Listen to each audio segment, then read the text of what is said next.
Under the sun, Edlynn and I walked among the many souls scattered around the place and busy exploring the beautiful summer landscape. From the east, sounds of drums, chants, laughter and screams of joy could be heard as they were all doing the most to appreciate the slice of life provided to them, even if it was for only one day. On our way to the north, Edlynn would not stop talking about random things. I looked up at the clear blue sky, admiring a few birds flying high, and something I thought about earlier returned in my mind. "Edlynn," I called, interrupting her train of words. "What's up?" she replied. "What's your plan exactly for my family?" I asked. "I also wanted to ask you just that." "What are your plans for them?" she asked back. "What do you mean?" "I want to save them. Red Eye threatened to eliminate them and you told me you had a plan," I said. "They all vessels for now, with souls within them. Unfortunately for you, your baby sister got the jackpot with Razor inside of her, one bloody freak. And right now, you on a quest. So my question is, what are you going to do if they stand in your way? Like between you and an altar? You're ready to face your own family?" she questioned. I stopped walking, unable to answer anything, struck by the valid point raised by her question. Would I be able to hurt my sisters or my parents? "Look, I know you're worried about your family. But the thing is, you and them will have much more to worry about if you don't do what you gotta do," Edlynn spoke.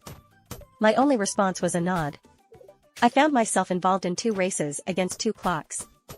I did not know if I would destroy all the altars in time and how much time did I have left before Red Eye makes his move on my family. Edlynn and I resumed walking toward the north, resolute to end the nightmare. We reached our destination at 11:48 a.m., immediately welcomed with terror screams from the Helbert family gambrel barn. Several souls exited the building from any opening they could reach, be it door or window, terrorized by an enemy yet to be seen. With complete disregard for us, they were running for their lives when Edlynn managed to catch one by the arm for a much-needed inquiry. Hey! Hey, what's going on? What's in there?" she asked the fearful soul, which response only came in one word. "Hybrid," he said before freeing himself from Edlynn's grip. At that instant, I witnessed something I never thought I would. Edlynn made several steps backwards, trembling with worries covering her face, and her eyes riveted on the barn. "Hybrid? What did he mean by that?" I asked, only to be ignored by Edlynn. "Edlynn," I called. "Terrence, you sure it's here?" she asked. "Hey! Don't call me that here, you want me to get caught?" "I mean, I'm sure the map is leading right here," I answered. "One of those things?" "Here," she quietly spoke, shaking unconsciously because of something all of them seemed to dread. Okay, let's go," Edlynn said. She was afraid. Edlynn and I walked through the open front door and entered the barn. It was filled with random large objects like furniture and appliances in a certain way, as if whoever brought all those objects in there tried to hide something placed at the back. We then spotted the 2 shining white eyes of a soul, hiding behind a fridge and gesturing us to hide. We split as she opted for a turned-over tractor while I chose to hide under an upside-down couch. I then heard several people behave strangely, saying random words while getting closer, so I armed myself with the 2 sticks, remembering to constantly check on the time. "Shut the megawatt, eliminate cause all catch powerful us, pleasure that no, let help mouth involve," the nightmarish creature said with different voices for each word pronounced, after it appeared above us. Despite its head constantly twitching, I recognized the patriarch of the Helbert family, crawling on the ceiling like a spider with his elongated and bloody limbs. The hiding soul then attempted a reckless dash to the front door, immediately spotted by the creature. I recognized Melvin, one of the village farmers, as he got immobilized by a strange power. The creature then jumped on the farmer, pinned him on the floor, and plunged its eyes into his. "Go. Run, little boy," he said with difficulties, before the monster absorbed the life out of him. We could see the soul inside Melvin's body entering the eyes and mouth of the creature.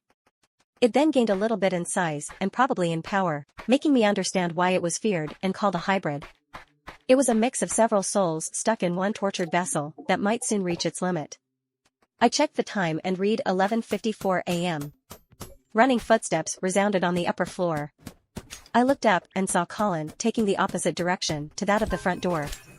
I remembered him being the vessel to the soul of a little boy named Carson, the one I had obtained the gun from. "Protect blast boy, just a gather little cruel destroy, strike run space go back," the hybrid spoke then went after the little boy. "Carson," Edlynn screamed in distress and panic. "Mommy," Carson replied, turning around only to see the monster speeding towards him, and the boy froze. I quickly retrieved a salt projectile from the backpack, tore a hole in the plastic with my teeth and threw it at the creature. It dodged it effortlessly and spotted Edlynn trying to reach her son. However, the hybrid used its power on her and she froze, while the boy got released and fell on the floor. The monster could not control several souls at a time. It then tried to absorb Edlynn and I launched a second salt bomb to help her, but it diverted the plastic bag outside with its knee covered by jeans. It then released Edlynn and attacked me. Using the pile of furniture to my advantage, I made my way further into it, almost crushed as the hybrid used its brute force to try to catch me.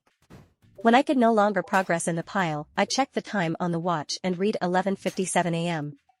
It reached out to catch my foot, almost making itself stuck, and I threw one of the sticks at it. The weapon went through its hand and the hybrid screamed in pain, retreating rapidly. "Terrence! It's here!" Upstairs at the back, Edlynn shouted. Moving through the pile, I managed to get myself out and saw the monster struggling to remove the stick from its hand as the salt kept on burning it. "I'll take care of the freak, go to the altar," Edlynn said.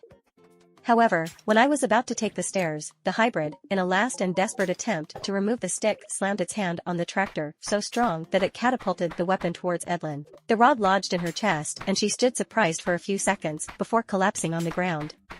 "No, Mommy," Carson shouted. I ran upstairs and found my way to the north altar.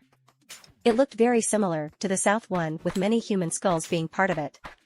I took one step forward only to see the hybrid land in front of it, determined to protect it. I took one more salt bag, put its whole content in my mouth and threw the empty folded plastic bag at the creature. It dodged it easily again, lunged at me, and pinned me on a wall. It seemed to try absorbing my soul and looked surprised when it did not work, since unlike everyone else, I was pretty much alive. In response, I spat the most salt stored in my mouth right on its face. It released me, writhing and screaming in pain, and even fell downstairs in its struggle. I checked the time and read 12 p.m. with the second hand already at 50. I ran towards the altar, dove forward and touched the altar just in time before 12:01 p.m. It shone with an increasing blue light until the brilliance vanished and the altar crumbled into ashes. One more down, I thought. Experiencing the ordeal for a second time, Carson let out cries that reached my ears and my heart. I stood up and stormed downstairs even though there was nothing I had in mind to reverse the dire situation. On his knees, Carson held his mother in his arms, who still did her best to reassure him by pure maternal love and instinct. "Edlynn, no," I quietly said, kneeling next to her, not knowing what to do. "Like really? You need a presidential decree to remove this thing?" "It burns," she said, in good old Edlynn fashion. "Yes, madam," I said before removing the stick from her chest. Blood did not even come out as the wound turned black due to the severe burns. "Please, Mommy, don't leave me again," Carson pleaded. "Don't worry, my baby, Mommy's not going far," Edlynn replied. "Edlynn, I'm so sorry," I said, feeling guilty because something that belonged to me had wounded her. "What you sorry for? This is the best moment of the day for me. I finally got to see my son once again, just one last time," she said, caressing her son's face. "If only I knew, he's the one who gave me the gun," I revealed, not really knowing what to say. "I'm not surprised. He's a good boy," Edlynn replied. "Listen, Terrence, before I go. All this is a lot for just a young boy like you, I know. But I need you to know that you're the strongest boy I've ever seen, after my son of course," she said, making both of us chuckle. "I know it's tough, but you'll put an end to this," she added. "If I fail to stop the blackout, I can always see you next year, right?" I joked. "I don't think so. There are a lot of souls in line each year, so usually we only get one shot at this. Coming back year after year and gaining extra powers, that's a luxury reserved to Red Eye's lieutenants," she revealed. "I know you'll succeed, Outlander. That's why I gave you that special task for after the blackout. Promise me you'll do it." "Promise me again," she requested. "I promise," I replied. "Before you leave me with my son, there's something important I wanted you to keep in mind. It might be true or not, but the leader of the resistance shared that info only with me and Byron. You have to find Byron when you can," she spoke. "Okay. So what is it?" I asked. "We think Red Eye is," Edlynn tried to speak, but instead, she gave up her last breath, as Carson and I watched her shining white eyes slowly lose their brightness and return to Adelaide's normal human eyes. Edlynn was gone, and of course, so was her vessel, escaping justice for her crimes committed against the village and its residents. "Mommy, Mommy?" Carson repeatedly called, heartbroken. Carson, come on, let's go, it's over, I said, trying to place my hand on his shoulder to comfort him, but he pushed me so violently that I rolled on the ground and ended up meters away from him. Leave me alone. Leave my mommy alone. Go, he shouted. I figured that it would be best to just let him be. Next to me, completely forgotten, the hybrid was making low gurgling sounds since the salt burnt his entire face and a good part of his neck. At that moment, I remembered who that person was prior to being a vessel and a hybrid. He was the patriarch of the Halbert family. Does it mean that I now have blood on my hands? I thought. Trembling, I packed up my things and exited the barn, hyperventilating again the more seconds elapsed. Fear, darkness, blood, horror, and more had surrounded me since the beginning of the blackout, and I could no longer handle it. I walked behind the barn, hoping to be unseen, fell on 4 and just screamed, again and again, during at least 20 minutes. I had to let it out, I was losing my mind. After I managed to regain composure, I stood up, dusting my outfit off. I checked the time after looking at the sun, 12:56 p.m. I then verified the location of the East altar in the diary and realized that I may have to cross paths with the many souls that had gathered to celebrate life. Deprived of helping hands, I took the direction of the East, dreading what awaited me there. Thanks for watching.